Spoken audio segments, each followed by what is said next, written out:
বর্তমান বাজারে লেবুর যে দাম, এটা মোটামুটি আকাশচুম্বী একটা দাম লেবুর। তো আজকে আমরা আমাদের এই যে লেবু বাগানটা আছে এটাতেই আসছি।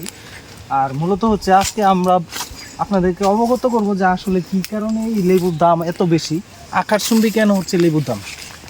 তো মূলত হচ্ছে এখন যে সিজনটা চলে এটা মোটামুটি হচ্ছে 12 মাসিক যে ফলনটা ওইটাই আছে জমিতে। এখন কিন্তু ওই যে সিজনাল যে ফলন সে ফলনটা নাই, যার কারণে লেবুর দাম অনেক বেশি। আর সিজনাল ফলের মতো কিন্তু এখন লেবু গাছের ওই পরিমাণ ফলন নাই। আর সবচেয়ে বড় বিষয় হচ্ছে এখনকার যে খামারি যারা আছে, যারা লেবু চাষি আছে, তাদের কিন্তু হচ্ছে আপনার লেবু নিয়ে বাজারে যেতে হয় না, এগুলা জমি থেকে পাইকাররা এসে পেরে নিয়ে যায়। আর এগুলো হচ্ছে মূলত বাইরের দেশে রপ্তানি হয়, এগুলো হচ্ছে রপ্তানিমুখী ফল, যার কারণে এদের এগুলো চাহিদা বেশি হয়। আর এই যে আমাদের নরসিংদীর যে এই লেবুটা, এটা হচ্ছে কলম্বো লেবু। আর এটার দাম সবসময় বেশি থাকে, কারণ এটা খাইতে অনেক সুস্বাদু। এটা সব জায়গায় হয় না, একমাত্র আমাদের নরসিংদীতে খুব ভালো হয়। এবং এখান থেকে সারা বিশ্বের মধ্যে এই লেবুগুলা রপ্তানি হয়। তো এখন যে সময়টা, এখন কিন্তু আমাদের গাছের মধ্যে মোটামুটি ফলন নাই বললেই চলে, কিছুদিন পরই ফলন আসবে। আর যেহেতু এটা রপ্তানিমুখী ফসল, তো সেই কারণে হচ্ছে এটার চাহিদাটা একটু বেশি থাকে। এটা হচ্ছে আমাদের এখানে প্রায় আপনার হচ্ছে 3-4 বিঘার মতো জমি আছে লেবু বাগান। তো এখানে প্রায় হচ্ছে আপনি 2 থেকে 300 চারা আছে লেবু চারা, মোটামুটি অনেক টাকা সেল হয় বছরে এর মধ্যে।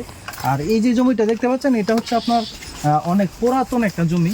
গাছের সাইজ দেখলে আপনারা বুঝতে পারবেন, দেখেন এই সাইজগুলা। এটা কিন্তু অনেক বয়স্ক একটা লেবু বাগান। এই লেবু বাগানের বয়সটা প্রায় 8 থেকে 10 বছর। 8 থেকে 10 বছর যাবত কিন্তু ব্যাপক ফলন আসছে। আর গাছের বয়স যত বৃদ্ধি পাচ্ছে, গাছের মধ্যে ফলন তত বেশি আসতেছে, তবে ফলনের সাইজটা ছোট হয়ে যায়। বয়সের সাথে সাথে ফলনের সাইজটা ছোট হয়, বা শেপটা, ফলনের যে শেপটা, এই শেপটা হচ্ছে আপনার একরকম থাকে না। ফলনের শেপটা নষ্ট হয়ে যায়, দেখতে একটু বৃষ্টি বৃষ্টি লাগে আর কি। তো এটা হচ্ছে এই লেবু বাগানটা এই বছরের মতোই শেষ, এরপরে আর এটা থাকবে না। এটা হয়তো কেটে ফেলা হবে বা নতুন করে আবার লাগানো হবে। আর মূলত যে দামের যে বিষয়টা, যেটা নিয়ে আমরা মূলত আমাদের মেইন টপিক, সেটা হচ্ছে এই লেবুগুলা যেহেতু বাইরে রপ্তানি হয়, যার কারণে বাইরের দেশে রপ্তানি করলে দামটা বেশি পাওয়া যায়। যার কারণে আমরা হচ্ছে এগুলো বাইরের দেশের জন্য রপ্তানি কারক যে ব্যবসায়ী আছে তাদের কাছে সেল করি। ওইখানে মূলত এই লেবুগুলো আমরা 150 টাকা হালি, এক হালি লেবু 150 টাকা বিক্রি করতে পারি। এটা হচ্ছে আমাদের জমি থেকে এসে পেরে নিয়ে যাবে, এটা কিন্তু আমরা বাজারে নিয়ে বিক্রি করব না। তো এই কারণে হচ্ছে বাজারে এই লেবুগুলোর আমদানি খুব কম হয়, যার কারণে লেবুর দাম বেশি হয়। বাজারে আপনারা কিনতে পান না, যার কারণে বাজারে আপনাদের চাহিদার তুলনায় এই লেবুগুলা পাচ্ছেন না আপনারা বাজারে, যার কারণে হচ্ছে আমাদের এই লেবুর দামগুলো বাজারে একটু বেশি।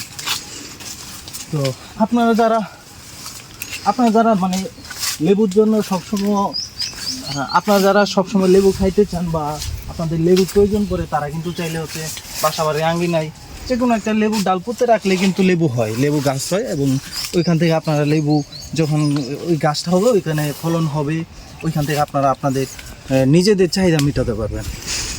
তো এটা হচ্ছে আমাদের এই লেবুর দাম হওয়ার মূলত কারণ।